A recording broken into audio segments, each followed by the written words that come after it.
Welcome to episode number 16 of the Speaking Podcast. I'm your host, Roy Collin. And this week, my guest was Natalia Sloma, who is Polish but lives in Kuala Lumpur and just happened to be in Poland, so I had her in the studio. And she's a Mind Valley certified trainer and the founder of Zentra, and she'll delve into all of that during the speech. You can find us on Facebook, Instagram, YouTube at Speaking Podcast. The website is speakingpodcast.com. Note that every episode is different, so if this is your first one, go back to the start and listen because you'll get tips and tricks from every single one. And on the Facebook page as well, there's a book, and there's going to be another book soon. The reason that I'm doing this is not only just to help people get better at public speaking, but with all the corruption going on in the world, I think that if you can get your message across, you'll get your followers. So that's why it's so important. If you also can give us a good rating on iTunes or whatever platform that you're listening to, that greatly helps us get up in the charts. So please enjoy this episode. Hi, this is Roy Collin of the Speaking Podcast. I'm here with Natalia Soma. I met her in Mind Valley in Tallinn in Estonia, and you were on stage and I was mightily impressed. And even though she's living currently in Kuala Lumpur, she's Polish and just happened to be in the area. So she's here in the studio with me, so please welcome Natalia. Hello dear, thank you for inviting me. No problem. So let us know who you are. Okay, so now it's my job. Okay, should I be very official or just... No, you just be yourself. Well, you met me in Tallinn when we were having this Mindful event over there, and I happened to be a head of local seminars at Mind Valley and also a Mind Valley Master Certified Trainer. But personally, I'm also a founder of Zentra, which is a combination of mindfulness and tantra. I'm a tantric and mindfulness trainer. And privately, I'm just here, your friend. I happen to be your guest, which I'm very grateful for. Very good. So you might tell us about your speaking journey when you were younger. Oh yeah, with pleasure, because it's a funny one. If you ask my parent, I was the most shy child ever, like to the very extreme extent. Is like when I was super young, I might have been 2 or 3 years old. I was barely speaking at that time even, but every time somebody would approach me, I would be always hiding behind my mom's skirt and not being able to even look at somebody, so not even thinking about some sort of performances. But when I was in preschool, I think I was maybe 4 at that time, they kind of forced me to be a part of a big play. I don't remember what was the occasion, but I remember that I think we had 12 kids being chosen for that, and each of us, we were supposed to be 1 month, so we were supposed to say a small poem or just few lines about a certain month. And I was in October because I was born in October. It was supposed to be this proud October, but well, unfortunately this year did not have an October, because when it was my turn, I literally ran out of the stage. I was so scared and I was so afraid. And the funniest part is that I think I even remember this poem till now, but I wasn't able to say it. I was so scared. And I was, in each and every way, I was super shy as a child. Even if I was a very diligent student, I would never raise my hand to say something out loud. I would never speak up. I was just afraid of expressing my opinion in public, or speaking in public in general. But somehow I started my experience with the stage itself while I was a part of dance performance and dance team in general. And we started to perform at I'm from Tomaszów Mazowiecki, so it's a pretty small town, and we have all these local events. And as, 7, 8 year old, I was a part of this dance team, and we were performing, and somehow performing on the stage as a dancer seemed to be much more fun. I didn't have to say anything, so it was better. And it's with this part, with getting more and more experience, I started to actually enjoy it. So I wasn't so terrified anymore. And then somehow through different experiences on the stage, not necessarily connected with public speaking yet, but just public being on the stage, it got better and better and better. And then I started to actually be eager to get on the stage. So I joined a theater group back in my hometown. Whenever I had the opportunity, I was emceeing. I was a master of ceremony or a host, or even took part in the beauty contest, or every kind of experience that was connected with the stage, because I somehow started to have a lot of fun. And especially the theater experience made me somehow break through. And obviously it was not very successful the first times. I was speaking too quietly and too fast. Even right now I'm speaking fast, but somehow in English I'm trying to use it as, I'm so fluent. But at that time it took a lot of practice, but somehow I made it on the stage many times, and I stopped being afraid. I started to like it, even to this extent that at a certain point I even wanted to be an actress and just to be on the stage all the time, because I fell in love with theater. I fell in love with theater stage. And I never applied to film or theater school, but at the time when I was studying at Warsaw School of Economics, I launched my own theater over there, because I was so missing to this stage experience. And at that time I didn't know that the theater experience will be crucial for any public speaking engagements after that. Because when you learn to be on the stage as so-called actor and actress, and it wasn't a professional performance at that time, but still it teaches you how to improvise, how to act, how to react, how to act naturally, and perform the way that people are really buying you, and that you can be very authentic with and feel very natural on the stage. Because one thing is to deliver the content, but the other thing is the way you move, the way you talk, the way that your mimics, your body language, and all the stuff I've learned thanks to most of all thanks to theater experience. So I'll definitely recommend, if somebody wants to try it, or you can send your child to theater school or any theater group, because even if somebody doesn't want to connect it professionally in the future, but this will teach you skills that are crucial for anything that you're doing, even if it's a presentation at work, or you're a professional public speaker, or if you just want to raise a toast when you're at the party. Each and every situation requires certain self-confidence and certain way of behaving that people fall for that, and people buy it, and people actually will enjoy looking at you performing in any way you need to do it. So that was definitely the first huge step that led me to where I am right now. Okay.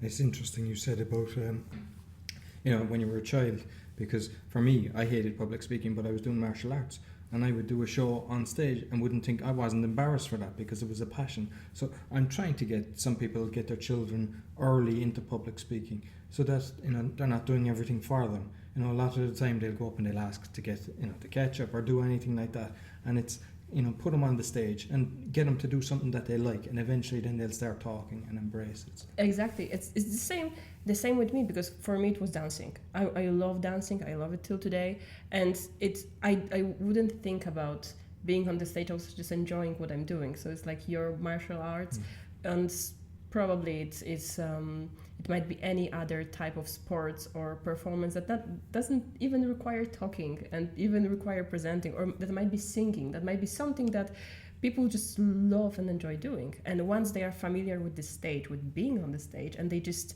don't have the stage fever anymore, then they can apply this to public speaking itself. Exactly.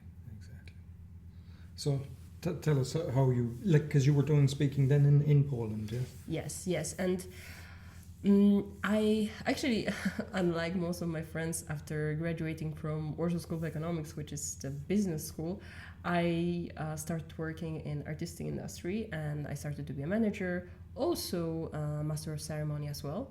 But I was connected with artistic field for more than 10 years, but that gave me the opportunity to be on the stage very often, because whenever I was, let's say I was managing my singers and I was going for a concert tour with them, I would go on the stage and announce them, or if there were bigger festivals, sometimes I was just a host of it. I was using that for being there and doing my regular job. This was this pleasure, additional pleasure, that I was just using the opportunity.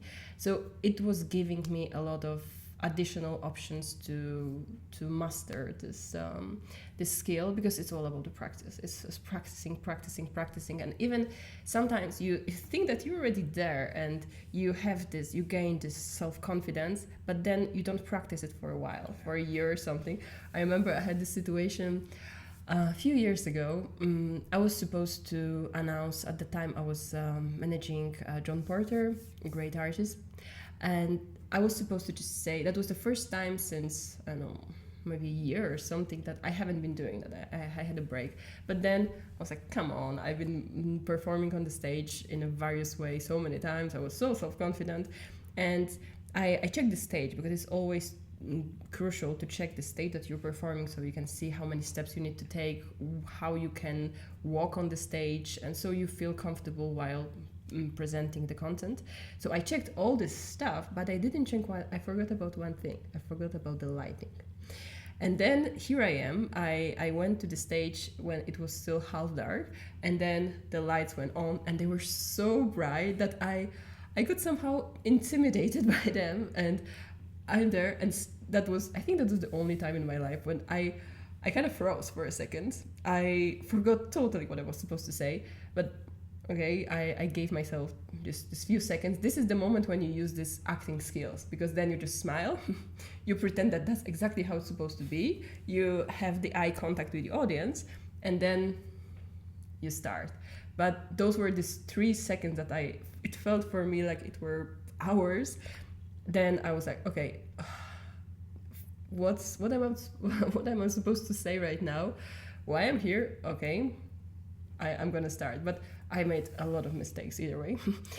But somehow I was able to go through it. It was a small thing, but I remember this feeling of being so somehow surprised by the situation. And this is a moment. So even though you might be already professional when it comes to public speaking, but there always might be circumstances that, let's say you're a trainer and you have this very specific person in the audience that is triggering you. Maybe they remind you somebody. Maybe they are asking questions that are just triggering you so badly that you feel kind of annoyed, or you feel insecure, or there might be so many situations. There might be problems with your slides. There might be problems with the sound, with the light, everything.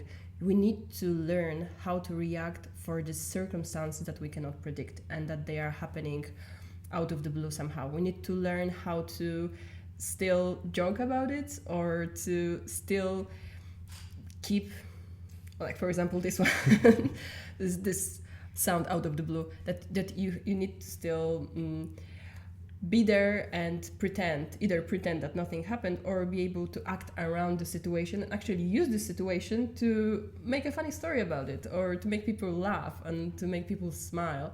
So it's this improvisation is a huge part of public speaking skills that we need to learn. We need to get comfortable with being uncomfortable. No, exactly. And like both things you said there, I've seen like the light. And some people actually like that when it's really bright, because they don't see the audience, and it kind of protects them. But I'd done an open mic on a TEDx, and there was a guy that was sitting in the front row, and he just kept yawning. But somebody had told me, concentrate on the people that are following you and laughing. So I don't know, but it could have thrown me if I wasn't tipped off beforehand, because just one person was engaged, the rest were.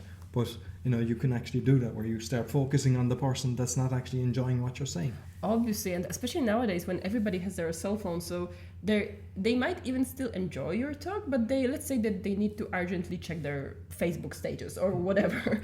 They need to do something on their phone, and then you might interpret it that, oh, damn it, I'm so boring right now, I'm not delivering it in the right way. So we cannot get distracted. So one of the things we can do actually about it is not really look. So there are a couple of attitudes. So you can look them straight into the eyes, and you can, as you said, you can focus on certain people who you know that they will interacting with you, or you can learn how to look somehow above their eyes. So you don't really catch their eyes. You just look. Let's say you look, especially with the big stage, you can look kind of like at their hair, and just like they have the impression that you look at them, but you don't really get distracted by that. But they still need to know that you're with them. So it depends on the kind of talk that you're giving. If this is workshop, it's good to really have this eye contact, and because very often you get questions, you are coaching from the stage.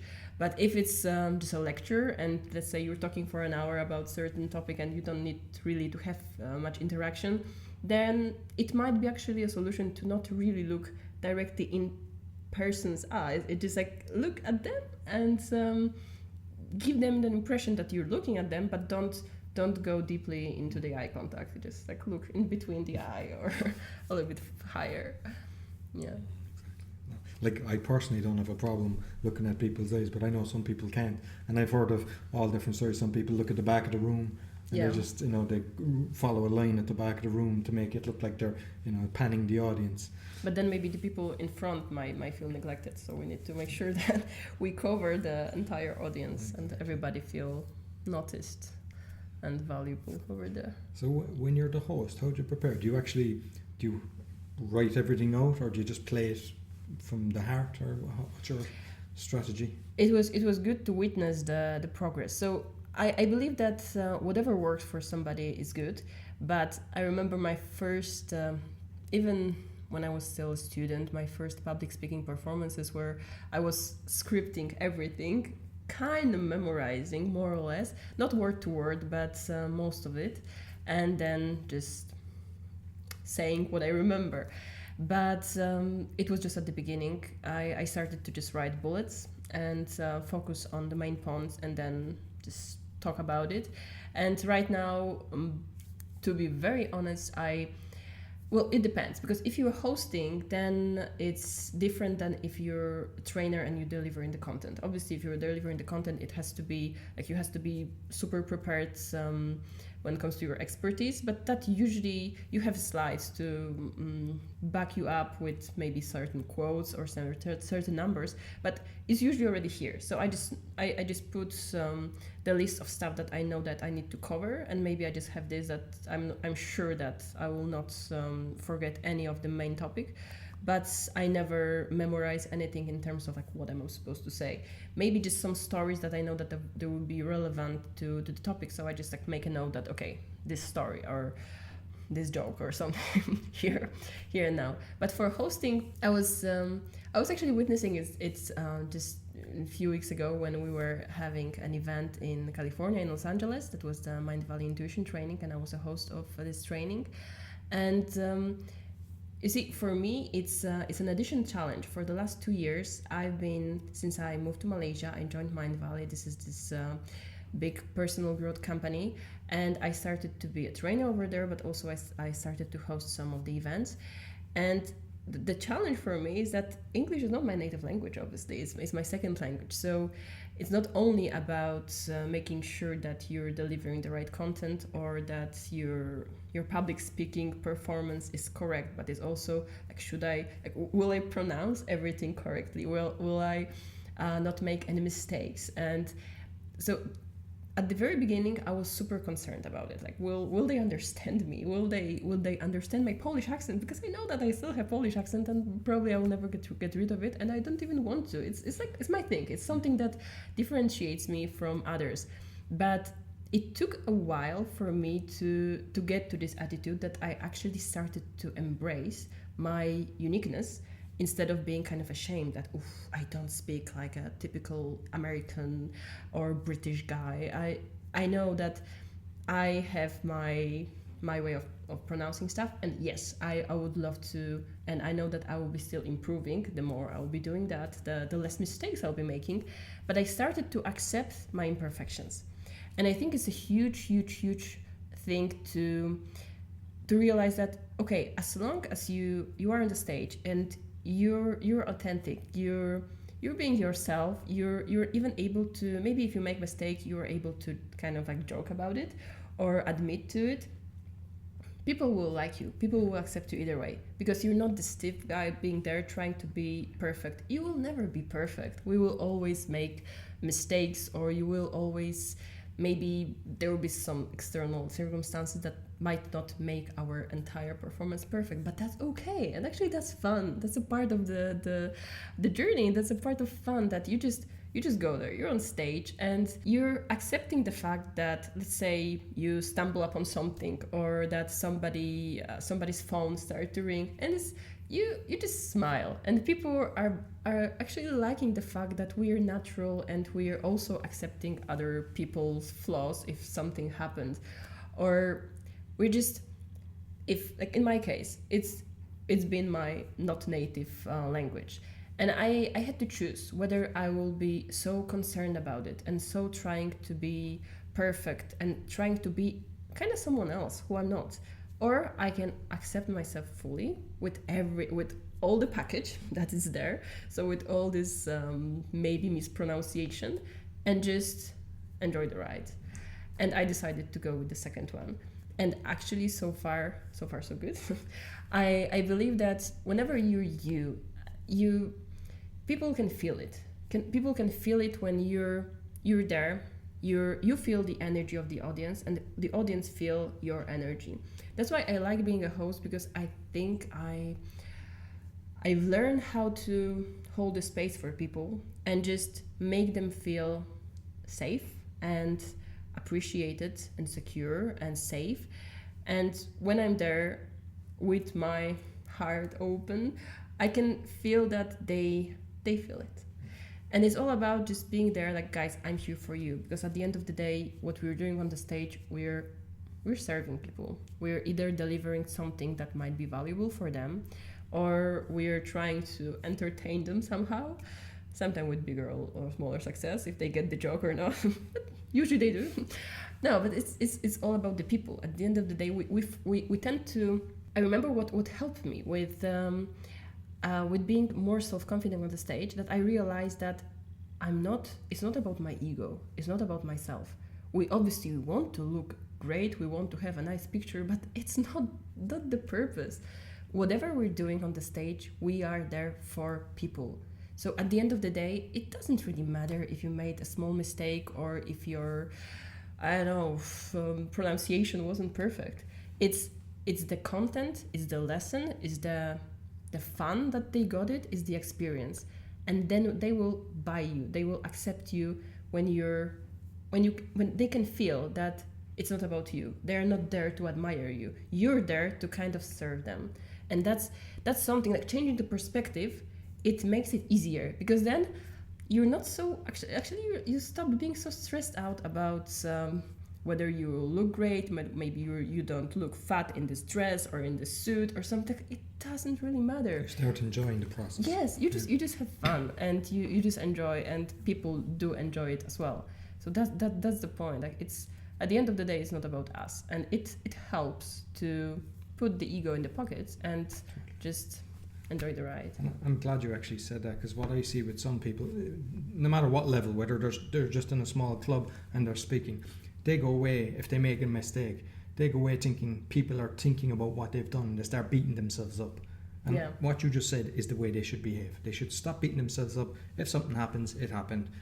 Just you can, like how you mentioned about the stage and stuff like that, the lights, the next time you'll be ready for that. You won't repeat the same mistake. Yeah, obviously we need to learn to accept our mistakes and our flaws, and maybe even learn how to laugh at it, because we will make mistakes, and we need to take it for granted that we will make a lot of mistakes, especially when we're still learning how to get there. And well, to be honest, we'll be learning for the entire life. So there always is a room for improvement. So we just need to assume that, yes, that might happen. And also be aware that what we're saying, let's say that we're talking about some verbal mistakes. What we're saying, they say this 7%. The rest is our body language, our mimics, the tone of our voice, the way we speak. And people might not even hear that.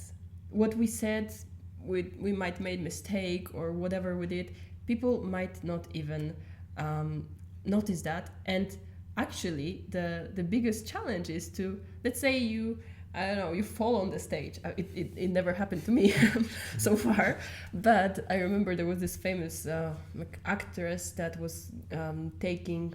She won an Oscar, and she somehow stumbled upon she fall on the stage. There was something about, I don't remember the details, but I remember that became her number one funny story that she used to even gain more popularity, and she had distance toward it. She was making fun of it. That's the thing, like we can laugh, and that's the great strategy when you're on stage and you make let's say that you made mistake that people, okay, this one they will notice because that was content related, or that was something that was so visible that everybody would notice it.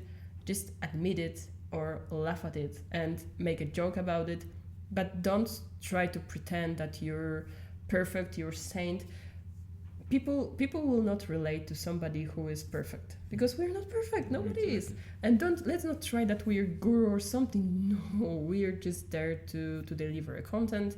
And I personally never relate to speakers who are trying to, I don't know, prove something, to show off. And I can admire somebody for their speaking skills. I can admire somebody for the content. But if I can feel as a person in the audience that they are there for me and they are there to actually teach me something, I can feel it.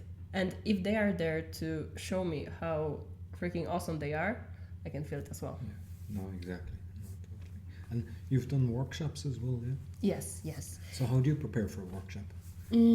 Well, it depends what kind of workshops. Because so right now, at my current role at Mind Valley, we deliver seminars all over the world. They are connected with the meditation technique. They are connected with different mindsets that we want to teach people how to approach certain situations in their life. And with this kind of workshop, the content has been already prepared. So we need to make sure that we ourselves, first of all, walk the talk, and we also do this meditation, and we're prepared enough so we can answer any questions regarding that. But most of us we've been having the experience of many years of doing this meditation and following the certain rules. So I guess most of us can really speak from the experience. But what I'm doing as well, this is my personal brand. Last year I started this workshop. At that time, that was only workshop. It's called Zentra, which is a combination of mindfulness and tantric exercises. And this is something that I've been practicing for years as well, and I'm still getting new insights from current retreats that I'm attending. But this is something that I am. Because it's so close to my heart, it's so me, that I have obviously set of exercises before the workshops, but I know that I don't like calling it improvising. I would rather call it channeling a little bit. It's really something that you're in the flow, and you're there, you're fully in the situation, and you can feel that the words are coming through your mouth without even thinking about it. I know that it might sound a little bit woo and weird. I know exactly what you mean. There's times I went up on stage, didn't know what I was going to say, and I can talk for 10 minutes. Yes, it's going through. Yeah. It's going through, and because you're in the right mindset, you're in the right place at the right time, and it's just flowing. So, and because it's also backed up by your emotional state. So like my workshops are about, first of all, slowing down and relaxing, and sometimes learning for the first time how to meditate through some mindfulness exercises.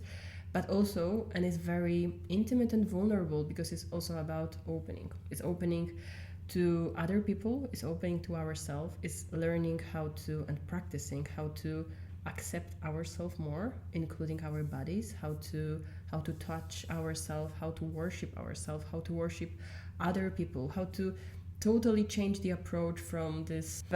It's about opening our heart. It's about giving ourselves permission to be vulnerable.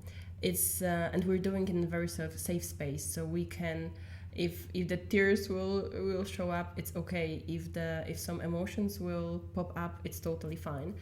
Obviously, it's not the therapy. We're not going super deep, but it's the first step to for better self-acceptance, for better self-awareness, for better like knowing your strength, knowing your patterns when it comes to your thoughts, and knowing your emotions. So you actually learn how to recognize when the emotion appears, and you have a choice whether to follow this emotion and, let's say, get super angry at somebody, or even experience some rage or some very strong emotion, or you can actually be aware, like, okay, I can see that emotion, I appreciate it, I acknowledge it, but I decide to not follow it. I decide to act in a different way. So it's about self-control as well, that we can easily implement in our day-to-day life. So we're talking about Tantra and mindfulness, but what we're talking actually is about our daily life. It's about how to live easier, how to be a little bit happier, how to be a little bit more energized as well, while being calm and not falling for stressful situation easily. Very practical stuff. But coming back to your question, in this, there are some things that we can do for hours without even thinking it through too much. Like if somebody's passionate about history, they can talk about history for hours. For me, this mindfulness and tantra, I think this is my huge passion. So I can even lose myself in facilitating these workshops, in doing this workshop myself, and in being in the space with the people who resonate when it comes to the same emotion and the same mindset. So this is coming from passion 100%.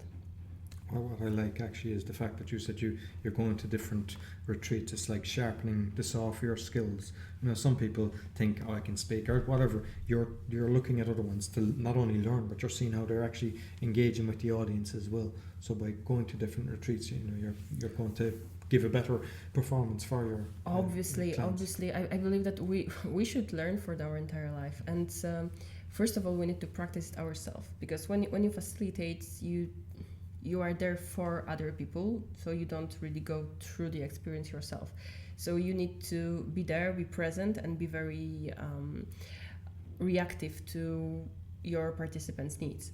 But then if you go for training yourself, then you're processing your own experience. So you need to do both at the same time regularly, because and also the more we learn, the better we can understand. That's why I'm also certifying myself as a therapist, to make sure that I will understand fully other people's traumas and emotions and everything that is connected with their story. So we need to make sure that we have as many tools as possible, just to be there, just to do our job in the best way we can. And it's a lifelong process. I can totally see myself going to retreat in 30, 40, 50 years. Hopefully I'll be able to, but it just... Hope is not a strategy. Of course you will. I will. So yeah, that's the plan. But it's the same even what we're doing at Mind Valley. What we have this strategy of constant growth, constant improvement, is whenever we create a course or an event, every time we're gathering to go super in details to the feedback and see what else you can improve. So you, even if you learn already, if you gained a certain skills, you can always be better. And it applies to public speaking as well. You can be the best speaker, but you can always be even better, even more comfortable, or you can get an expertise in different field and you can start delivering a content in different fields. So there is always room for improvement. We need to appreciate ourselves here and now. Yes, we need to praise ourselves. We need to appreciate if somebody is praising us, but at the same time we always need to be, I think, humble, because there is always a lot of stuff to learn and more things to do. And yeah, we need to watch out for our ego, because it's easy to fall for this trap if everybody's praising you and you can see that you're doing already a great job, but then it's like, okay, it's cool, I'm happy with where I am and I am appreciating myself, but I will never stop learning.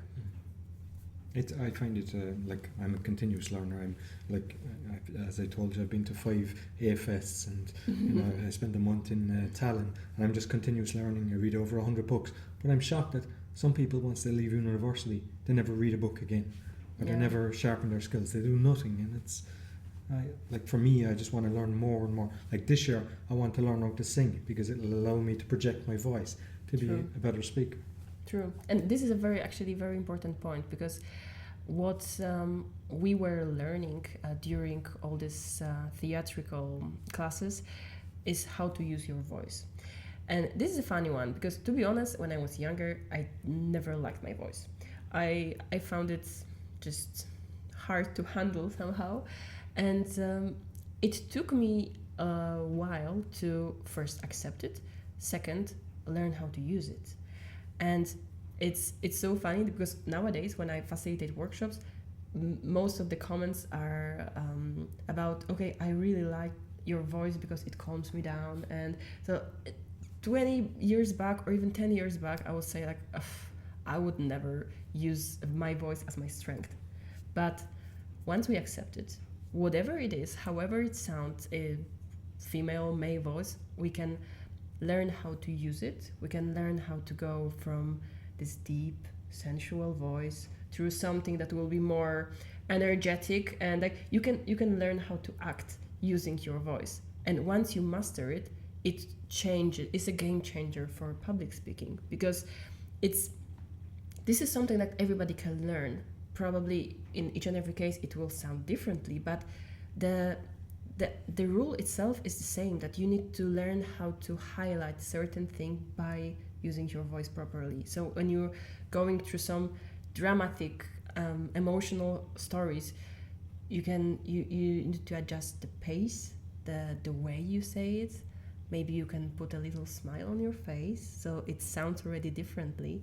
Or when you're talking about something super serious, you might, when you also back it up with your emotion, even if your voice is shaky, people will resonate with you even more because it's more authentic.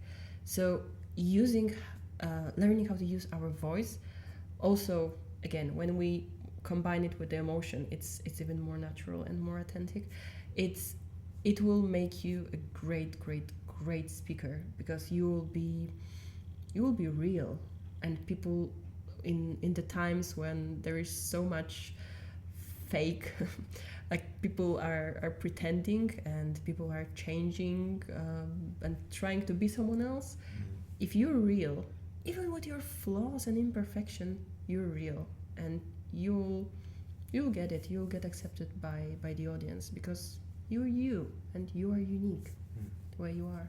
No, totally. And like, I know one speaker, I won't say his name, but you know, an international speaker, and he tells a story where he's crying and everything, and you'd feel it. But it's when you see it a few times, it's his stage act, and he's not being authentic. And I think what you've just said is dead right. Yeah, well, that's true. That if we use it as a technique, sometimes we might actually forget about it and lose this authenticity.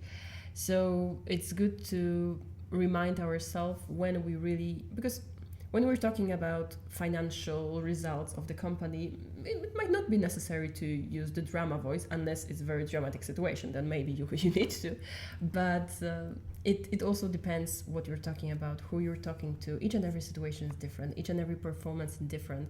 We need to just be aware of not falling for this routine that we because we are so self-confident and we've been on the stage so many times that we'll do it. That's what I did with this. When the lights hit me, I was so self-confident. I was like, obviously. And then, well, it wasn't my best performance, definitely. So each and every time is different, and just to not fall for this trap. And also, again, to not treat everything so seriously. It's this, and even amount of sense of humor, even if we're talking about, let's say that we're facilitating workshops connected with very deep emotional experiences, even so traumatic one. Obviously, it's super important to hold the space for people, and super important to stay serious when it's required. But I've seen it so many times. I've done it as well, but I've seen like the best facilitators and teachers doing it, that it's it's good to now and then add some humor, because it also releases the tension. Exactly. Every time we're talking about serious stuff, we're getting a bit stressed out, even as an audience. Like I'm processing, maybe the tears are coming, and then somebody is saying something funny, something light, and then you can breathe out. It's important. It's important, and they see that you have distance to yourself, and then you have distance. Even if we're talking about the most advanced personal growth thing that are super serious and super deep, we can do it with this amount of sense of humor, and the result might be even better, because people will not be so resilient. People will buy it more, because they will resonate with that, they will feel it, they will laugh, so they will open more to whatever is coming. Sense of humor is super important. Obviously it's a problem when people don't get your jokes, then it's good to think it through maybe and prepare some others. But it definitely, whenever we're talking about anything, I think it's even scientifically proven that the amount of laughter per minute significantly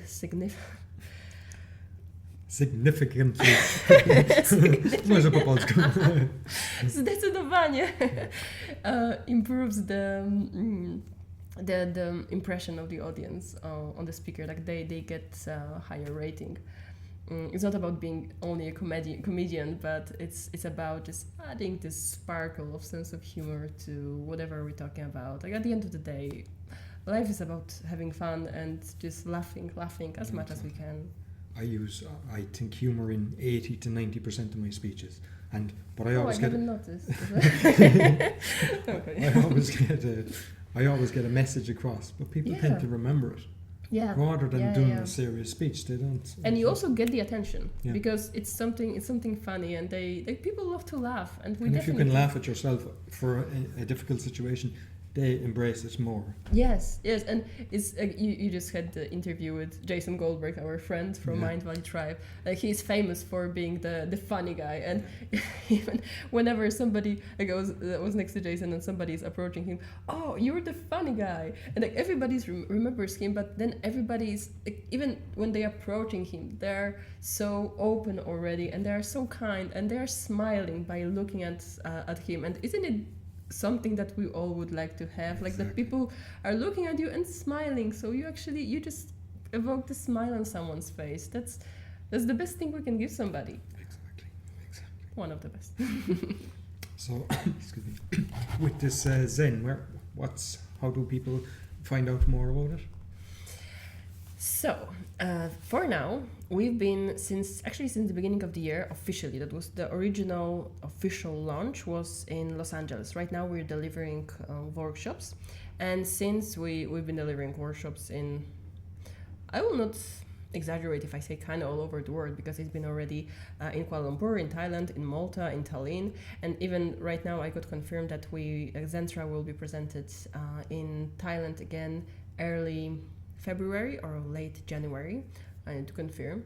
So right now it's in the form of workshops, but we're also about to release an app, and this is something that we hope to help us reach as many people as possible, because not only you will be able to exercise, to repeat the exercises when you come back home after workshops, and just make sure that it will become a part of your routine, because it's all about practicing. Like one time will not make a significant difference, but if you keep doing it on a daily basis, you can actually change everything. And so it's for further practice, but also if you cannot right now, if we're not here, or somebody's not in Thailand, for example, then you can just download the app and keep practicing mindfulness exercises and tantric exercises. And those are there will be also exercises to practice with your partner or even a friend, because it's all about opening to other person. So exercises including eye gazing, or just like learning the art of touch.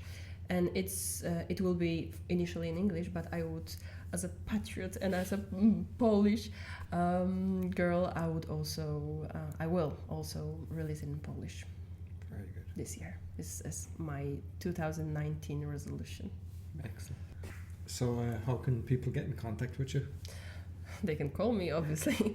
Now, the fastest way is to either check our Facebook page, it's called Zentra, or Instagram right now, it's called zentra.meditation. And all the contact info will be there. We'll be also releasing info when it comes to the upcoming workshops, and whenever the app will be ready, we'll definitely make people know about it. So hopefully it will happen within the next 2 or 3 months. Okay, and I'll advise the people on the Facebook group as well, the Speaking Podcast Facebook group, when it's released, so that they'll be aware of it. Awesome, perfect, Okay. perfect. So thank you very much, Natalia. It's been Thank a you, pleasure. dear. It's been an even bigger pleasure for me. Great to be here, and great that it's happening actually in Poland. I came here for Exactly. Christmas. No, and I really and appreciate the fact that you came here to do this. I thought we'd be doing it on Zoom, but the fact that you're here was fantastic. So thank you very much for coming. Thank you very, very much, and all the best. So I hope you enjoyed all the tips that Natalia shared with you. If you have any questions or suggestions, you can contact me at Speakingpodcast. And as mentioned earlier, you can find us on Facebook, Instagram, YouTube at Speaking Podcast, and our website is speakingpodcast.com. All episodes are different, so if you like this, go back and listen to others. And we really appreciate nice comments. So if you go into iTunes and give us a 5-star rating or whatever platform you're listening to, it helps us get more exposure. Thank you, and see you soon.